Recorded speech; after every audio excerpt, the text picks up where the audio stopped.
Majority என் மாசன்னு சொல்ல முடியாது, பெரும்பான்மை இந்த சோஷியல் குரூப்ஸ் வந்து டிவிகேக்கு மாறி இருப்பதால் தான் இது சாத்தியமாக இருக்குன்னு நான் நினைக்கிறேன்.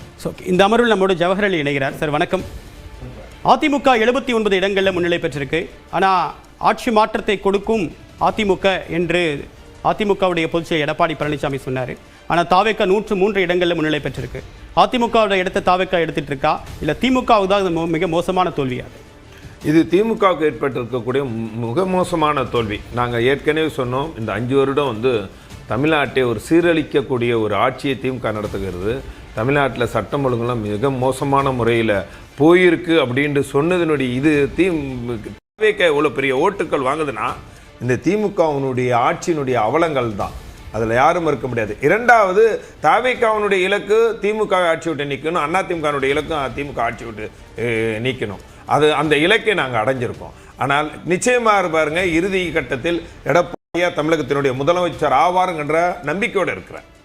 இன்னும் வாய்ப்பு இருக்கா? 102 இடங்களில் தாவேக்கா இருக்கு, இன்னும் வாய்ப்பு இருக்குது. இன்னும் வந்து மேற்கு மண்டலங்கள்லாம் அதிகமான சீட்டு எங்களுக்கு கிடைக்குங்கிற நம்பிக்கை இருக்கு. இன்னொன்று வந்து இது தாவேக்கா வெற்றி யாருமே எதிர்பார்க்காத வெற்றி. யாராவது எதிர்பார்த்த பத்திரிகையாளர்கள், நெறியாளர்கள் யாருமே எதிர்பார்க்காத வெற்றி தான் இந்த வெற்றி. இந்த வெற்றிக்கு யார் காரணம்னு பார்த்தா குழந்தைகள் தான் காரணமாண்டு ஒரு ஆபத்தான அரசியலா, தமிழ்நாட்டுக்கு நல்லதா கெட்டதா, இது தமிழ்நாட்டு எந்த வகையில் முன்னோக்கி போகும் என்பதெல்லாம் பல்வேறு மில்லியன் டன் கேள்விகள் இருக்குது. இந்த வெற்றியை கொடுத்தது அந்த குழந்தைகள் தானா அப்படிங்கிற கேள்விகள். இது தமிழ்நாட்டை எந்த வகையில் நாகரிகப்படுத்தும், தமிழ்நாட்டை எந்த அளவுக்கு முன்னணி மாநிலமாக கொண்டு போகும் என்பதில் கேள்விகள்லாம் இருக்குது. அப்படி ஒரு சூழ்நிலை ஏற்பட்டால், தாவேக்கா வெற்றி பெற்று ஆட்சி அமைத்தால் அதற்கான வாய்ப்பு இல்லைன்னு தான் நினைக்கிறேன். ஒருவேளை அதிமுக ஆட்சி அமைக்கும், தாவேக்கா எங்களுக்கு ஆதரவு கொடுக்கலாம், அப்படி ஒரு சூழ்நிலை கூட ஏற்படலாம்.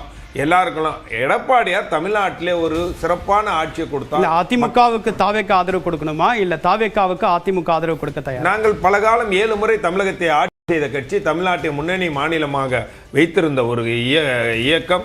அந்த இயக்கத்தில் ஏற்கனவே ஆட்சி அதிகாரம் அனுபவம் பெற்றவர் எடப்பாடியார். அந்த அடிப்படையில் தான் நான் சொல்றேன். இன்னைக்கு வந்து தாவேக்கா வர்றதுன்னா அதுதான் சொல்றேன், இதை யாருமே எதிர்பார்க்காத ஒன்று. இன்னும் சொல்லப்போனால் நீங்க பாத்தீங்கன்னா பாண்டிச்சேரியில் ஆளுங்கட்சி வெற்றி பெறுது, தமிழ்நாட்டில் ஆளுங்கட்சி தோக்கு போகுது, பாண்டிச்சேரியில் தாவேக்கா தோக்கு போகுது. இப்போ என்ன இதில் மனநிலை என்ன தெரியுதுன்னா, அங்கே இருக்க ஆளுங்கட்சி சிறப்பாக செஞ்சிருக்கு, இங்கே இருந்த ஆளுங்கட்சி மிகப்பெரிய தோல்வி அடைஞ்சிருக்கு.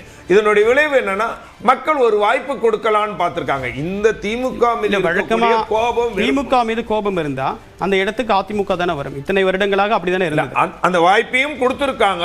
ஒரு சிலர் அதிகமாக வந்து தாவேக்கா கொடுத்துருக்காங்க. சரி, புது பிளேயர், 60 வருஷம் இவங்க ஆட்சி செஞ்சிருக்காங்க 2 கட்சிகளும், நம்ம வாய்ப்பு கொடுக்கலாம்னு கொடுத்துருக்கலாம். இந்த ஆட்சியினுடைய அவலங்களால் இந்த தான் மக்களுக்கு மிகப்பெரிய கோபம் ஏற்பட்டிருக்கு. இலக்கே நாங்கள் 2 பேரும் சேர்ந்து அடைஞ்சிருக்கோம். அதனால வந்து இந்த தேர்தல் கணக்கை எப்படி நம்ம பேசுறது, நியாயப்படுத்துவதா, அது அடிப்படையில் நியாயமா தர்மமா என்பதெல்லாம் பல்வேறு கேள்விகள் இருக்குது.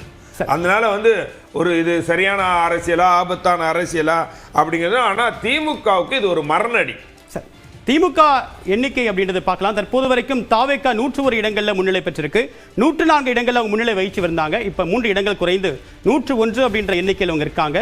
அதிமுகவை பொறுத்த வரைக்கும் 80 இடங்களில் அவங்க முன்னிலை பெற்றிருக்காங்க. திமுகவை பொறுத்த வரைக்கும் 53 இடங்களில் அவங்க முன்னிலை பெற்றிருக்காங்க. கூட்டணிகளுடைய நிலவரத்தை பார்க்கலாம். திமுக 43 இடங்களில் தனிப்பட்ட முறையில் அவங்க முன்னிலையில் இருக்காங்க.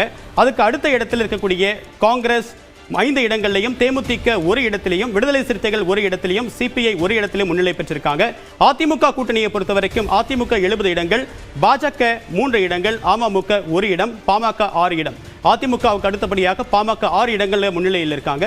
திமுக கூட்டணியில பொறுத்த வரைக்கும் காங்கிரஸ் 5 இடங்களில் முன்னிலை இருக்காங்க. 8 இடங்களில் போட்டியிட்ட விடுதலை சிறுத்தைகளும் தேமுதிகவும் ஒரு இடத்தில் தான் முன்னிலையில் இருக்காங்க அப்படின்னு கவனிக்க வேண்டிய விஷயமா இருக்கு. சிபிஐ 1 இடத்திலும், சிபிஎம் 2 இடத்திலையும் முன்னிலை பெற்றிருக்காங்க. தேர்தல் ஆணையத்துடைய அதிகாரப்பூர்வ அறிவிப்பின் அடிப்படையில் 232 இடங்களுடைய முன்னிலை நிலவரம் அப்படின்றது வெளிவந்திருக்கு. தாவேக்கா 102 இடங்களில் முன்னிலை பெற்றிருக்காங்க. அதிமுக 67, திமுக 40 இடங்களில் முன்னிலை பெற்றிருக்காங்க. பாமக 7 இடங்கள், காங்கிரஸ் 4, பாஜக 3 இடங்களில் முன்னிலை பெற்றிருக்காங்க. இந்திய கம்யூனிஸ்ட் 2, மார்க்சிஸ்ட் கம்யூனிஸ்ட் கட்சி 2, தேமுதிக 1 இடம், அமமுக 1 இடம். ஸோ கூட்டணி அப்படின்றது ஒரு மிகப்பெரிய வலிமையாக திமுகவுக்கு இருக்கும் அப்படின்னு கருதப்பட்ட நிலையில் அந்த திமுக கூட்டணி கட்சிகள் மிகப்பெரிய அளவுக்கு சோப்பிக்கல, குறைவான இடங்களில் தான் வெற்றி பெற்றிருக்காங்க. இரட்டை இலக்கத்தில் போட்டியிட்ட தேமுதிகவும் காங்கிரஸும் ஒற்றை இலக்கத்தில் தான் வெற்றியை அப்படின்றது நோக்கி நகர்றாங்க. முன்னிலை நிலவரத்தின் அடிப்படையில் தேமுதிக 1 இடத்திலும் காங்கிரஸ் 5 இடங்களில் தான் முன்னிலையில் இருக்காங்க. அதிமுகவை பொறுத்த வரைக்கும் அதே தான். பாஜக 27 இடங்கள் ஒதுக்கீடு பெற்றது. ஆனால் அத்தனை இடங்களில் 3 இடங்களில் தான் அவங்க முன்னிலையில் இருக்காங்க. அதுக்கு அடுத்தடுத்த இடங்களில் பாமக இருக்கு. பாமக 6 இடங்களில் முன்னிலையில் இருக்கக்கூடிய தகவலை பார்த்து வரும். தாவேக தான் இதில் ஒரு கிளியர் கட் மெஜாரிட்டி பெறுவாங்களா அப்படின்ற ஒரு எதிர்பார்ப்பு ஏற்பட்டிருக்கு. என்ன காரணம் அப்படின்னா 104 இடங்கள்ல அவங்க முன்னிலை பெற்றிருந்தாங்க. இப்போ 102 இடங்களை நோக்கி அவங்க கொஞ்சம் குறைஞ்சிருக்காங்க.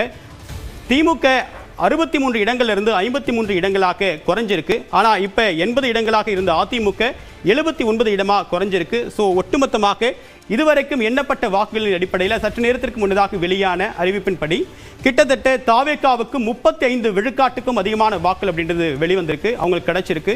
திமுகவுக்கும் அதிமுகவுக்கும் 25 இடங்கள், 25% இடங்கள் தான், 25% வாக்கு வங்கி தான் கிடைச்சிருக்கு அப்படின்றது முக்கியமான அம்சமா இருக்கு. அதனால தான் அவங்க எண்ணிக்கை குறைஞ்சிருக்கு. திரு ரவீந்திரன், சிறுபான்மையின மக்களுடைய வாக்கு அப்படின்றது விஜய்க்கு ஓரளவுக்கு பிரிஞ்சிருக்கு அப்படின்னு புரிஞ்சிக்க முடியுது. இன்னொரு பக்கம் தனி தொகுதிகள் 44+2 எஸ்டி கேண்டிடேட் தொகுதியை பொறுத்து அதையும் சேர்த்து பார்த்தோம் அப்படின்னா தாவேகாவுக்கு ஒரு கிளியர் லீடாக இருக்கு. இப்போ விடுதலை சிறுத்தைகளை டிச் பண்ணிட்டாங்களா அந்த மக்கள் ஒரு கேள்வி எழுது. பிரதான கட்சிகள் திமுக அதிமுக வந்து கம்ப்ளீட்டாக மைக்ரேட் ஆகி அங்கே போகிறாங்களா அப்படின்ற ஒரு பார்வை எழுது. உங்களுடைய பார்வை என்ன? அதாவது திராவிட முன்னேற்ற கழகம் நெகட்டிவ் ஓட்ஸில் தான் தங்களுடைய கோட்டையை கட்டியிருந்தாங்க. அந்த நெகட்டிவ் ஓட்ஸ் கன்சால்டேட் ஆகி அவங்க 3 தேர்தலில் பெரிய வெற்றியை பெற்றிருந்தாங்க. இந்த தேர்தலில் வட தமிழகத்தில் உள்ள ரிசல்ட்டை பார்க்கும்போது எடப்பாடி பழனிசாமி பாமக அன்புமணி கூட்டணியால் அவர் தாக்கு பிடிச்சிட்டாரு. குறிப்பிடத்தக்க இடங்களையும் அவர் பெற்றிருக்கிறார். பெறுவாருங்கிறத நம்ம பல முறை 24 ரிசல்ட்டையும் அவர் நல்லா அந்த பொசிஷனில் இருக்காருன்னு சொன்னோம். பட் அந்த இடத்துக்குள்ளே மாட்டிக்கிட்டது திராவிட முன்னேற்ற கழகம் தான். விசிகா மூலம் உள்ள தலித் வாக்குகள், காங்கிரஸ் மூலமாக உள்ள கிறிஸ்தவ முஸ்லீம் வாக்குகள் ரெண்டுமே திராவிட முன்னேற்ற கழகம் வந்து அதில் பின்னடைவை சந்தித்ததுனால தான் அவங்க வாக்கு வங்கியே குறைஞ்சிருக்குது. இது எதிர்பாராத ஒன்று தான். என்பவர்கள் வந்து இந்த ஹெவி வாக்கு வங்கி 50 விழுக்காட்டில் திராவிட முன்னேற்ற கழகம் இருக்கிறதுனால என்னதான் குறைஞ்சாலும் அவங்க 40 விழுக்காடுக்கு குறைய மாட்டாங்கங்கிற ஒரு எண்ண ஓட்டம் தான் கடந்த கால அரசியலின் நிகழ்வுகளை வச்சு நாம் கருதணும். பட் ஒரு wild anti incumbency Dravida Munnetra கழகத்துக்கு இருந்திருக்கு. அதை பல இடங்களில், அதிக இடங்களில் தாவேகாவும், அதுக்கு அடுத்தபடியாக ஒரு குறிப்பிடத்தக்க அதுக்கு அவங்களுக்கு ஒரு 80% இடங்களில் 75% இடங்களில் அதிமுகவும் அதை அறுவடை பண்ணியிருக்கிறத நம்ம பார்க்குறோம். இவங்க 2 பேருமே சேர்ந்து 181 தொகுதிகள் வரக்கூடிய சூழ்நிலை இருக்குது. அவர் மதிவாணன் பேசும்போது இருந்த அதே சூழ்நிலை தான் இன்னைக்கு இப்பவும் வந்து 131ங்கிற லெவலில் திமுக அதிமுகவும் இருக்கிறாங்க.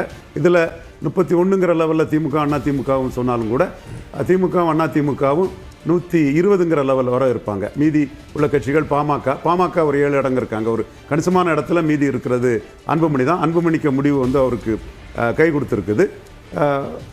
இந்த நிலைமை இப்படி போச்சுன்னா ஒரு ஹங் அசம்பிளி தான் தமிழ்நாட்டுக்குள்ளே இருக்கும். திமுக பவுன்ஸ் பேக் ஆக வாய்ப்பு இருக்கா? 52 அப்படின்னு தொடர்ச்சி அவங்க எண்ணிக்கை குறைஞ்சிட்டே இருக்கு. பவுன்ஸ் பேக் ஆக வாய்ப்பு இருக்கா? ஒரு மூத்த அமைச்சர்கள் எல்லாம் கூட பின்னடைவை சந்திப்பதற்கு என்ன காரணம் நினைக்கிறீங்க? ஒரு அதிகாரத்துக்கு எதிரான மக்களின் எதிர்ப்பு தான் காரணம். அதிகாரத்துக்கு எதிரான மக்களின் எதிர்ப்பு தான் திமுக அமைச்சர்கள் பின்னடைவுக்கும் காரணம். அதையும் தாண்டி அதிமுகவில் உள்ள முன்னாள் அமைச்சர்கள் வந்து ஒரு சிலர் பின்னடைவை சந்திச்சிருக்கிறதுக்கும் அதிகாரத்துக்கு எதிரான ஒரு எதிர்ப்பு தான் காரணம்னு நான் பார்க்குறேன். மற்றபடி இதோட நிலைமைகள் வந்து திமுக இன்னும் பல ரவுண்டு இருக்கு ஒரு சூழ்நிலை. இன்னைக்கு வந்து டிசிபேட் ஆனாலும் கூட சில பகுதிகளில் வந்து அடர்த்தியாக இருந்ததுன்னா திராவிட முன்னேற்ற கழகம் 52லேருந்து ஒரு சில இடங்கள் உயரதுக்கும் வாய்ப்புகள் இருக்குது. இது அந்த மேலே கீழே வர்றது வந்து நாம் இப்போ 3 பேருக்குமே யாருக்குமே அறுதிட்டு உறுதியாக சொல்ல முடியாத ஒரு சூழ்நிலையில் தான் இருக்குது. ஸோ இப்போ உள்ள இந்த எண்ணிக்கையின் அடிப்படையில் பார்த்தா தமிழ்நாட்டில் இன்றைக்கி ஒரு ஹங் அசம்பிளி தான் இருக்குது. இந்த ஹங் அசம்பிளியில் எப்படி கவர்னர் செயல்பட போகிறாரு, என்ன சூழ்நிலை வரப்போகுதுங்கிறத பார்ப்போம். அசான் டேட் நான் ஒரு 2006 திமுக ஒரு வலிமையான தலைமை இருந்தது. மைனாரிட்டி கவர்மெண்ட்டை கொண்டு வந்துட்டாங்க. அது சக்ஸஸ்ஃபுல்லாகவும் ரன் பண்ணிட்டாங்க. இப்போ தாவேகா தலைவர் விஜய் முதல் முறையாக தேர்தல் களம் காண்றார். 104 என்ற எண்ணிக்கை. இவரால் ஹங் அசம்பிளியை ரன் பண்ண முடியுமா? யாருக்கு அதிக வாய்ப்பு? அவர் கையில் மெஜாரிட்டி இல்லைன்னா அவர் அதுக்குள்ளே வருவாராங்கிறது டவுட் தான். நீங்கள் இந்த இடம் ஹங் அசம்பிளியை கவர்னர் என்ன டீல் பண்ண போகிறாரு, ஸ்டாலின் என்ன முடிவெடுக்க போகிறார்? முதல்ல இந்த நம்பர் இப்படி ஸ்டேட்டஸ்கோ இருக்குமா? மதிவாணன் அதில் மாறுபட்ட கருத்தை சொல்வார். நான் இந்த நம்பர் இப்படி ஸ்டேட்டஸ்கோவாக இருந்தால் தமிழ்நாட்டின் முதல்வர் யாருங்கிறத முடிவு பண்ணக்கூடிய ஒரு அதிகாரம் ஸ்டாலின் கிட்ட இருக்கும். அது இருக்குமா இருக்காதாங்கிறது எல்லா சுற்றும் எண்ணி முடிச்ச பிறகு தான் தெரியும். நான் இருக்கணும்னு ஆசைப்படலாம், இருக்கக்கூடாதுன்னு அவர் ஆசைப்படலாம். பட் இப்போ உள்ள நிலைமையில இருக்குது, அசான் டேட் அசான் டைம் இருக்குது. இது இருக்குமா நிலைக்குமான்னு நம்ம உறுதியாக சொல்ல முடியாது. எனிவே இப்போ இந்த ஸ்டேட்டஸ்கோ இது பொசிஷனில் இன்னொரு திராவிட கட்சியான அதிமுகவில் ஒருத்தரை ஸ்டாலின் முதல்வராக கொண்டு வர முடியும். பட் நம்பர் கடைசி வரை இதே ஸ்டேட்டஸ்கோ சஸ்டைன் ஆகி போகணும். அது நம்ம கேள்விக்குறியாட்டு இருக்குங்கிறதும் ஒரு பார்வையாக பார்க்குறேன். ஏன்னா 22 எம்பிக்கள் உள்ள ஸ்டாலின் இந்திய அரசியலிலும் ஒரு பிளேயராக இருக்கக்கூடிய சூழ்நிலையில் நம்பர் அவருக்கு பெர்மிட் பண்ணிச்சுன்னா அவர் நினைக்கிற ஒருத்தர் இங்கே சிஎம் ஆகிறதுக்கான வாய்ப்புகள் இருக்கு. திரு ஜவஹர் அலி சார், அதாவது இந்த திமுக கூட்டணியில் இருக்கக்கூடிய நம்ம விசிகா, சிபிஎம், காங்கிரஸ், வைகோ போன்றவர்களை 2 நாளைக்கு முன்னாடியே இந்த திமுக கூட்டணி படுதோல்வி அடையும்ட்டு கரெக்டாக கணிச்சிட்டு தான் திமுக எங்களை கௌரவப்படுத்தலை, கண்ணியப்படுத்தலை, தாவேக்கா ஒரு பிம்பமாக இருக்குதுன்னு சொல்லினதாக தான் நான் பார்க்குறேன். காரணம் என்னடா, கூட்டணியில் எந்த இடத்துலையும் கூட்டணி கட்சிகள் ஸ்டாலின் ஒருங்கிணைக்கலை. ஒரு கூட்டத்தில் கூட எல்லாத்தையும் ஒருங்கிணைச்சு ஒரு கூட்டத்தை போடலை. ராகுல் காந்தியும் ஸ்டாலினும் ஒரே மேடையில் ஏறலை. இது ஒரு இழப்பு. ரெண்டாவது, இன்னைக்கு ஸ்டாலின் தொகுதியில் மிகப்பெரிய பின்னடைவு ஒன்று ஏற்பட்டிருக்குது அவருக்கு. அப்போது நீங்கள் தமிழ்நாட்டில் பொறுத்த வரைக்கும் என்னன்னா ஒரு மாய கட்டவிழ்ச்சிருந்தாங்க. முஸ்லீம்கள், கிறிஸ்தவர்கள், சிறுபான்மை மக்கள்னா திமுகவுக்கு தான் அடிமைகள் அப்படின்னு ஒரு மாய கட்டமைக்கப்படுது. அது முழுமையாக உடைக்கப்பட்டிருக்குது. இன்னைக்கு ஸ்டாலின் இருக்கக்கூடிய தொகுதியில் பெரும்பாலான முஸ்லீம்கள் தான் இருக்கிறாங்க. துறைமுகம் தொகுதி அது முஸ்லீம்கள், 1000 விளக்கு, இப்படி எல்லா தொகுதிகளிலும் புது பிளேயர் உள்ள பொந்துட்டார். அது அவர்கள் புது பிளேயர் யாராவது முஸ்லீம்களானா இல்லை, மாட்டுக்கட்சி. ஆனால் அந்த முஸ்லீம்கள் பெரும்பான்மையாக கிறிஸ்தவர்கள் எல்லோரும் தாவேக்காக்கு ஓட்டு போட்டுருக்காங்கன்னா இது வரைக்கும் திமுக கட்டமைச்ச அந்த முஸ்லீம்கள் ஓட்டுகளுக்கு எப்பயுமே திமுக அது பொய்ங்கிறது கட்டமைக்கு. ரெண்டாவது இந்த தேர்தல் நான் மீண்டும் சொல்கிறேன், திமுகவுக்கு ஏற்பட்ட படுதோல்வியால் ஏற்பட்ட விளைவு தாவேக்கா வந்திருக்குது. அது நாம் யாரும் எதிர்பார்க்கல. இந்த சூழ்நிலை வரக்கூடிய யார் முன்னிலை பெறுவாங்க, ஆட்சி அதிகாரம் யார் கையில் வரும் அப்படிங்கிறதெல்லாம் இன்னும் ஒரு 2-3 மணி நேரத்தில் உங்களுக்கு தெரியும். நாங்கள் அதிமுக பொறுத்த வரைக்கும் நாங்கள் ஒரு 7 வருடம் தமிழகத்தை ஆட்சி செய்தோம். தமிழ்நாட்டை 7 முறை ஆட்சி செய்தோம். 32 வருடங்கள்